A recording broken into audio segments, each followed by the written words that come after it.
I didn't say that. I Yeah, said you it did. and more. No, I didn't. Yeah, There's more going on here than meets the eye, and less happening here than was promised.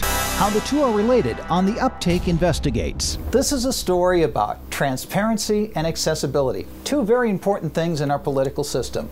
Without accessibility, we can't ask the hard questions that need to be answered. Without transparency, we can't trust the answers that we get. For example, I'm about to tell you a story about Republican Congressman John Kline.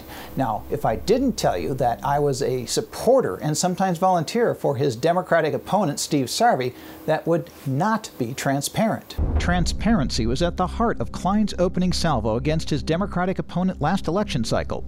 This flyer accused Colleen Rowley of, quote, playing dirty tricks when one of her volunteers tried to get on Kline's mailing list and didn't identify himself as a volunteer for Rowley. Yeah, right. Well, I'm saying here's the right. This is the woman whose word the advertisement was based upon.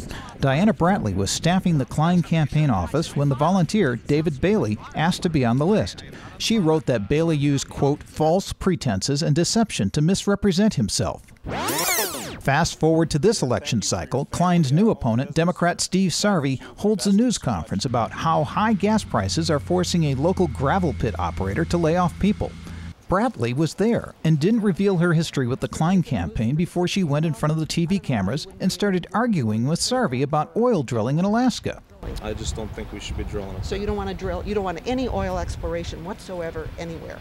I didn't say that. She was trying to get Sarvey to say that he was against all oil drilling, and even claimed he had done so when our videotape showed that not to be the case.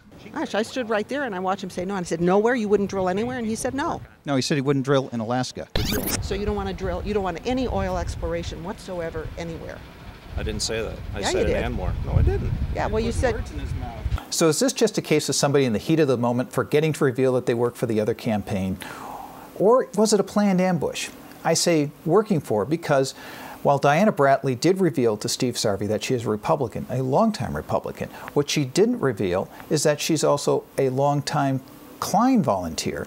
And as a volunteer, she also makes thousands of dollars every year as a paid Kline campaign consultant. Bratley and her husband own a company called Family Celebrations that operates out of their house in Lakeville. Since 2004, the Kline campaign has regularly bought research services from Bratley's company. Kline's payments to Bratley's company started in April 2004 with $5,385 for analysis and conversion of database, followed by another payment of $6,450 in August and $7,925 in November. In 2005, Kline paid her company $10,000 for research, another $12,000 in 2006, and as recently as April of last year, Kline paid her company $3,000. Total so far, more than $50,000.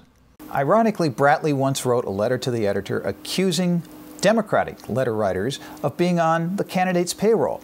This was, of course, a few months after her company billed John Kline's campaign for $10,000, and a few months before her company billed John Kline for $12,000 more.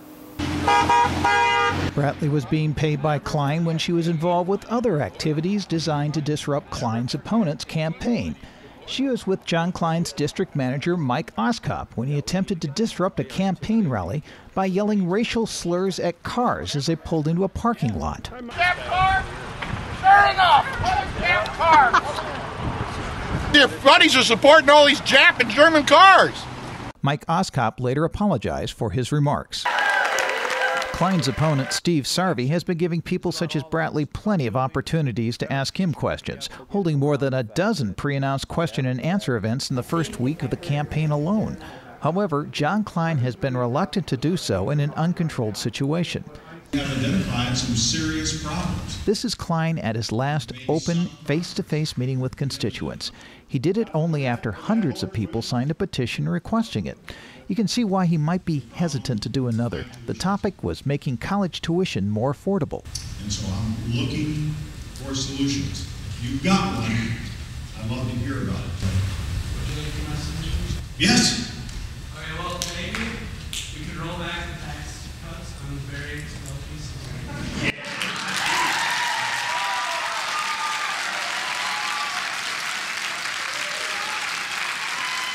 Kline's office promised many more meetings like that one. Since it happened more than a year ago, Kline has not lived up to that promise. Hello, this is your Congressman John Kline, calling to invite you to participate in a live town hall meeting being conducted right now over the telephone.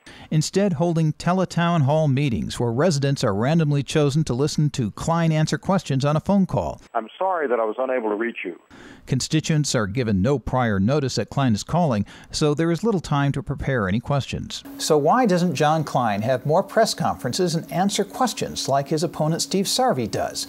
I asked Kline's paid consultant, Diana Bradley, about that, and she said, quote, "Since Kline has a record, he doesn't have to do that." For the UpTake, I'm Mike McIntee.